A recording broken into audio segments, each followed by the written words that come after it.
ইমানের জয় জয়কার শুরু হয়ে গেছে। শুনে রাখো মুসলমানদের কোনো ভয় নাই, চিন্তার কোনো কারণ নাই। ও মুসলমান শুনে রাখো, এখন যেমন রাত হয়ে গেছে, রাত যত গভীর হয়ে যায় সকালের আনাগোনা তত তাড়াতাড়ি হয়, ঠিক কিনা করে বলেন? ইসলামের জন্য যদি গাঢ় আর কালো অন্ধকার যদি হয়, আগামী কালকে যেমন সূর্য উদিত হবে যেমন সত্য, ইনশাআল্লাহ আগামী দিনের হবে ইসলামের সূর্য হবে ইনশাআল্লাহ। আগামী দিনে ইসলামের সূর্যের গণজোয়ারকে রোধ করবার ক্ষমতা পৃথিবীর কারুর নয়। প্রয়োজনে মুসলমানেরা বুকের তাজা রক্ত ঢেলে দিয়ে হলেও ইসলামী আন্দোলনের ময়দানে ঝাঁপিয়ে পড়বে। বাংলার ভূখণ্ডে আল্লাহর কালেমার পতাকা উড়বে। আন্দোলনে শরীক হতে গেলে পারে জীবনে পিঠ মারতে পারে না। ইসলাম প্রতিষ্ঠার আন্দোলনকে সে জাগ্রত মানসিকতা নিয়ে ময়দানে ঝাঁপিয়ে পড়ে, তখন শয়তানের নাস্তিকরা ভীত সন্ত্রস্ত হয়ে চলমান পানির সাথে তৃণখণ্ডের মতো ভেসে যায়।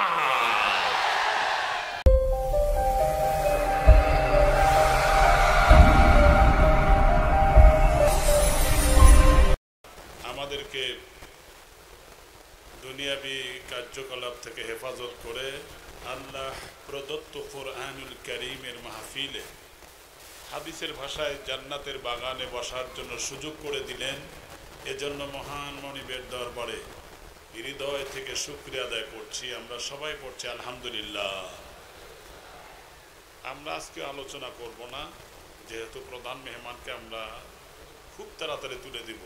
এই জন্য আপনারা বুঝতেছেন তো, ওঠার ভাব ভঙ্গিমা দেখেই বুঝতেছেন, যাতে কাজটা সেরে দিয়েই আমরা তাকে তুলে দিতে পারি ইনশাআল্লাহ। আমাদের মেহমান আমাদের মাঝে উপস্থিত হয়েছে, শুকরিয়া আদায় করি আলহামদুলিল্লাহ। সম্মানিত ভাইরা, আজকে এক বড় কষ্টের মধ্য দিয়েই আজকে বৈশ্বিক করোনা ভাইরাস সারা বিশ্বকে থামিয়ে দিয়েছে, অর্থনৈতিক চাকাকে গতিহীন করে দিয়েছে। আল্লাহর রহমতে আমাদের বাংলাদেশে সেই রকম করোনা ভাইরাসের আক্রমণ করে নাই আলহামদুলিল্লাহ। পড়েন, সম্ভবত এটার কারণ আছে। কি কারণ? এই যে কোরআনের মাহফিল হয়, অসংখ্য কোরআনের মাহফিল হয় বাংলাদেশে, ঠিক না ভাই? এই মাহফিল যেখানে হয় সেখানে আল্লাহর রহমত নাজিল হয়, আর যেখানে আল্লাহর রহমত আছে সেখানে গজব থাকার কোনো অধিকার নাই। সুতরাং আল্লাহর রহমত যেখানে হয়, কিন্তু আজকে এই আল্লাহর রহমত যে জায়গায় অবতীর্ণ হয় সেই জায়গায় আজকে কিছু নাস্তিকার মোরতাদ শকুনের চোখ পড়েছে, যাতে করে কোরআনের মাহফিলগুলো বন্ধ করে দেওয়া যায়, ঠিক কিনা ধরে? এটা আজকে সারা দেশেই এটা পরিলক্ষিত হচ্ছে। এবং যখনই কোরআন হাদিসের কথা বলা শুরু হয়ে যায়, এক শ্রেণীর মানুষ যাতে পেট ফাড়লে একটা আলিফ বা তাসা অক্ষরও বের হবে না, ঠিক কিনা? আলিফের জ্ঞান নাই যাদের মধ্যে, বার জ্ঞান নাই যাদের মধ্যে, আজকে সেই সমস্ত মানুষ আজকে কোরআনের বিরুদ্ধচারণ করে। এবং আলেমদেরকে কিছু মানুষ আছে যে গার মটকা দিতে চায়, ঠিক কিনা দেখুন? আবার কেউ কেউ হাত ভেঙে দিতে চায়।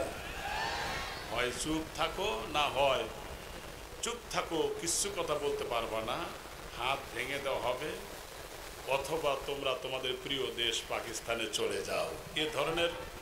এ ধরনের উগ্রতা কথাবার্তা বলে, ঠিক কিনা ধরে কম বলে কারা?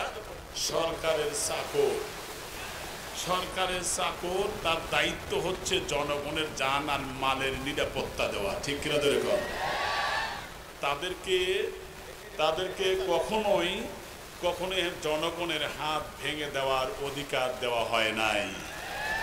কেন? কারণ আমার আপনার টাকা দিয়ে তার স্ত্রীর শরীরে পোশাক ওঠে। কারণ আজকে আমাদের কষ্ট অর্জিত টাকা দিয়ে তাদের গাড়ির চাকা গড়ে। সুতরাং আমরা এই দেশেরই সন্তান। আলেমদের ব্যাপারে বলা হয়েছে, ইন্নাল্লাহা ওয়া মালাইকাতু আহলুস সামাওয়াতি ওয়াল আরদ হাত্তা নামলাতুন ফি হুজুরিহা।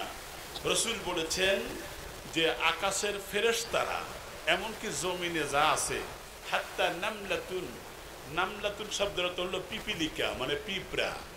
এমনকি গর্তের পিঁপড়া, সমুদ্র নদী নালার প্রাণী মাছ পর্যন্ত আলেমদের জন্য দোয়া করে।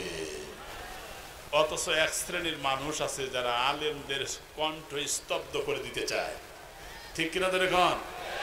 এবং বর্তমান বিশ্বের আমাদের সকলের কলিজা, মুসলমানের হৃদয় রাজ্যের শাহানশাহ, অর্থাৎ যাকে ভালো না বাসলে সেই কোনো ব্যক্তি ইমানদার বলে দাবি করতে পারবে না।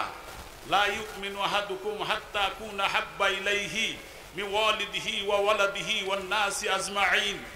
আল্লাহ রাসূল বলেছেন, ওই ব্যক্তি প্রকৃতপক্ষে ইমানদার না যে ব্যক্তি তার ছেলে, সন্তান, ভাই ব্রাদার, এমনকি দুনিয়ার সকলের চাইতে আমি রাসূলকে বেশি ভালো না বাসবে, সেই ব্যক্তি মুমিন না, ইমানদার নয়।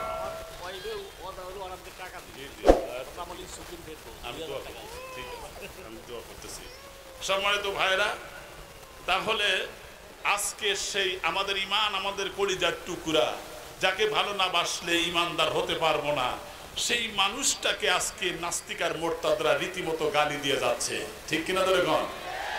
এবং বিশেষ করে গোটা বিশ্বে আবু জেহেলরা নিয়ম করেছিল, ওই সময় মক্কা মদিনায় যে নিয়ম করেছিল, 3টা পদ্ধতিতে ইসলামকে ধ্বংস করবার মহাপায়তারা করেছিল। মাত্র 3টা পদ্ধতিতে। 1 নম্বর পদ্ধতি হচ্ছে যাতে করে আল্লাহর রাসূল যিনি, তার সাহাবায়ে কেরামদেরকে জেলের মধ্যে আবদ্ধ করে দেওয়া হোক। কেন? আল্লাহর রাসূল কোনো অধিকার ক্ষুণ্ণ করে নাই, ইয়তিমের মাল আত্মসাৎ করে নাই, জীবনে কখনো কোনো মানুষের আমানতের খেয়ানত করে নাই, অথচ সেই মানুষটাকেও জেলের মধ্যে বন্দী করা হয়েছিল, ঠিক কিনা তো রেখা। শুধু তাই না, এরপরে দেশ থেকে দেশান্তরিত করবার জন্য প্রাণান্তকর চেষ্টা করেছিল। ওয়াকালাল্লাযীনা কাফারু, এবং কাফেররা বলেছে অবশ্যই লানুখরিজান্নাকুম মিন আরদিনা আও লা তাউদুন্না ফি মিল্লাতিনা ফাআওহা ইলাইহিম রাব্বুহুম লানুহলিকান্নায যালিমিন। কাফেররা ঘোষণা করেছিল, মুহাম্মদ তুমি যদি কালেমার দাওয়াত বন্ধ না করো তাহলে তোমাকে মক্কার জমিন থেকে আমরা বিতাড়িত করব। তার মানে হলো এখন আবু জেহেল নাই, রাসূলও নাই, কিন্তু এখন আবু জেহেলের কায়দায় কিছু ইমানদার মুসলিম ভাতৃমণ্ডলী নিরপরাধ মানুষদেরকে মামলা হামলা দিয়ে বাড়ি ছাড়া করা হয়।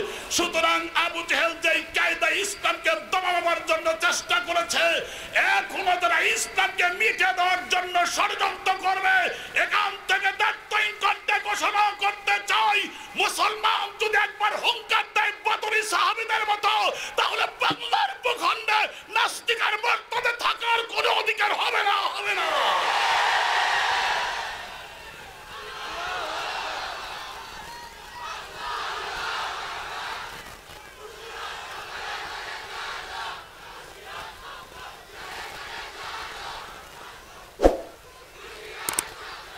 মুসলমান ভাইরা,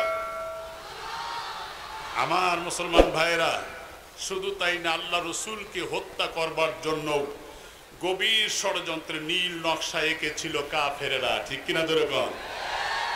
এখনো নিরপরাধ মানুষদেরকে হত্যা করবার নীল নকশা করা হয় এবং বাস্তবায়ন করা হয়। করেছে কারা? আবু জেহেলেরা। করেছে কারা? কথা বলেন। আচ্ছা আপনারাই বলেন, আবু জেহেল এখন জমিনের নিচে না উপরে? নিচে না উপরে? চা খাইতেছে না ঠেলা খাইতেছে? ফেরাউন এখন জমিনের নিচে না উপরে? ফেরাউন জমিনের নিচে আছে, অথচ খোদাই দাবি করেছিল, ঠিক কিনা? শুধু তাই না, নমরুদ এখন জমিনের নিচে না উপরে? জমিনের নিচে। তাকে শেষ করবার জন্য আল্লাহ তাআলার ফেরেশতার দরকার হয় নাই, মাত্র ন্যাংরা মশা দিয়েই কুপঘাত করেছেন, ঠিক কিনা ধরে কন। আমার মুসলমান ভাইরা, কারণ যে অর্থের দাম্ভিকতা দেখাইছিল, সেই কারণ এখন জমিনের নিচে না উপরে? প্রেসিডেন্ট বুশ এক সময় গোটা দুনিয়া থেকে ইসলামকে মিটিয়ে দেওয়ার জন্য ষড়যন্ত্রের মহাজাল প্রমাণ করেছিল। সেই বুশও সবচেয়ে লাঞ্ছিত এবং ধিক্কিত, নিন্দিত হয়েছে, ঠিক কিনা ধরে এখন।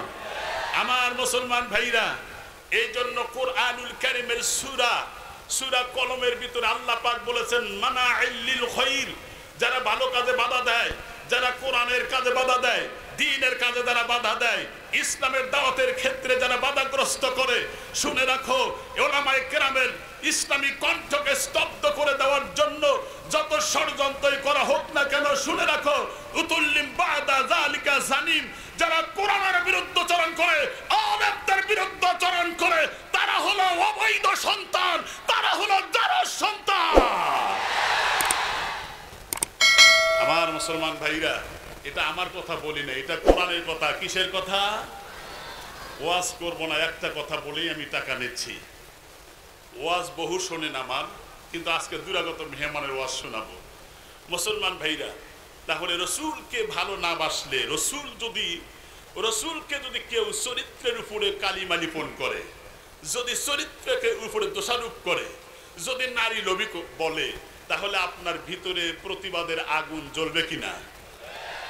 আমি অনেক সময় একটা কথা বলে থাকি, সূরা তাওবার 24 নম্বর আয়াতেও আছে, আল্লাহ বলছেন তোমার বাবা, তোমার ভাই, তোমার ছেলে, তোমার সন্তান, তোমার আত্মীয় স্বজন, তোমার প্রতিবেশী, তোমার ব্যবসা বাণিজ্য, তুমি যেই ঘরে থাকতে স্বাচ্ছন্দ্য ফিল করো, এমনকি সেই ঘরও এর চাইতেও বেশি ভালোবাসতে হবে জিহাদ ফি সাবিলিল্লাহ, আর আল্লাহ রসুলকে বেশি ভালোবাসতে হবে।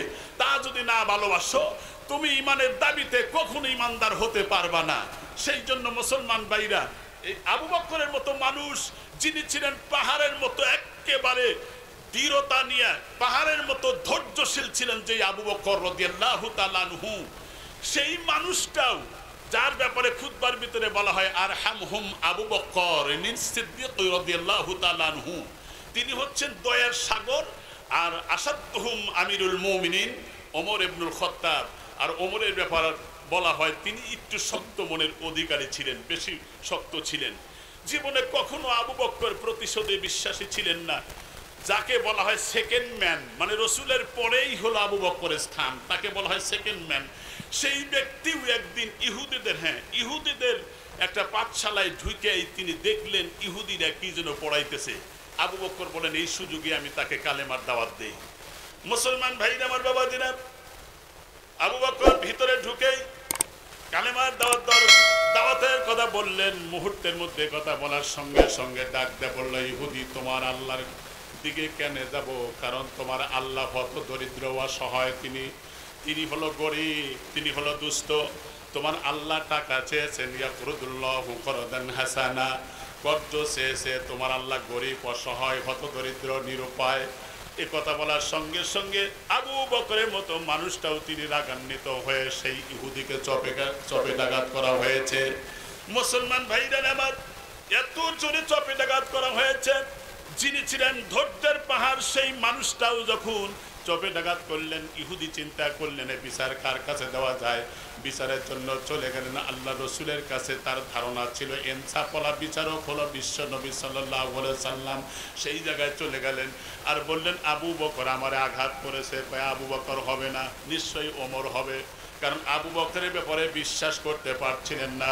ও মুসলমান ভাই আমার বাবাজিরা, সেই জন্য বলি, আল্লাহ রসুলের কাছে যখন আবু বকর ঘুরে আসতেছিলেন, ওই সময় দেখলেন ওই যে আবু বকর আসতেছে। দৃশ্য দেখে বললেন, ওই যে আবু বকর আসতেছে।